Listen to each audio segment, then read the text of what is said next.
Hi everyone. If you watched my previous video on the making of the pain de campagne, the French country loaf, I said that I would follow up with a little video on what I did with the leftover Poolish. That's it sitting in front of you, but I will now show you the process and show you how it's served. Just very quickly show you what it is that I do with the leftover Poolish. Wooden spoon here. I add about 1/4 of a cup of warm tap water and just a few shakes of sea salt, because the Poolish didn't have any salt in it originally,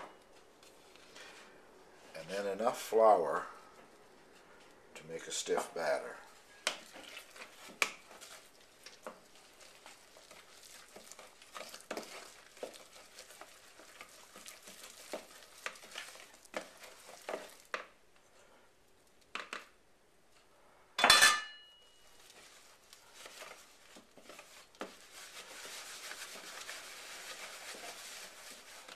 I'll knead that and put a little more flour into it, then I'll go back into this container for a couple of hours to rise, and then I'll show you what I do with it.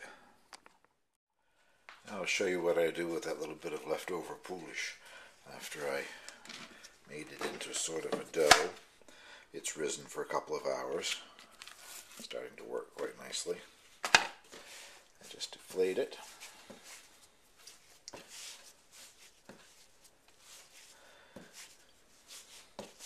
Traditionally here, this would have been done with white bread, white flour bread.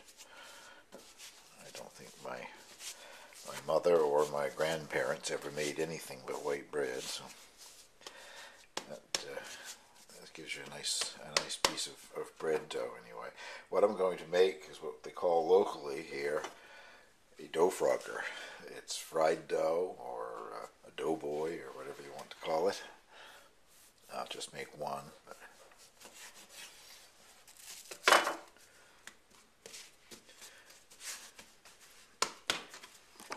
Just shape a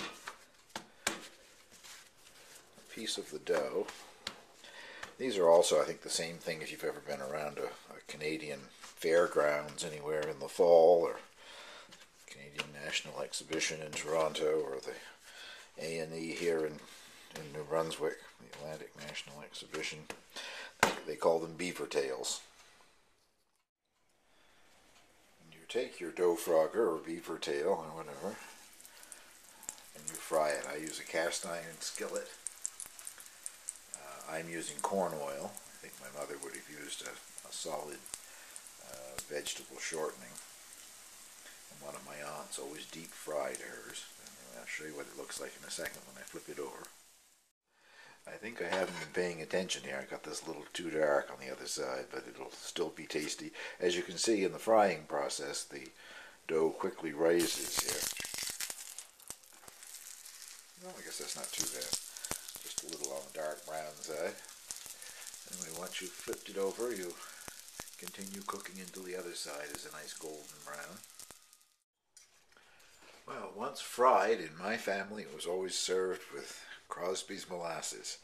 A lot of other people eat them with maple syrup or with pancake syrup, like you would a pancake.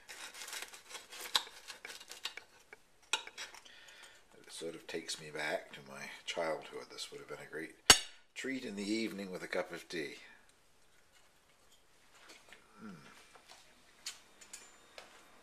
Can't talk with a mouthful, but it's still very good. Thank you for watching.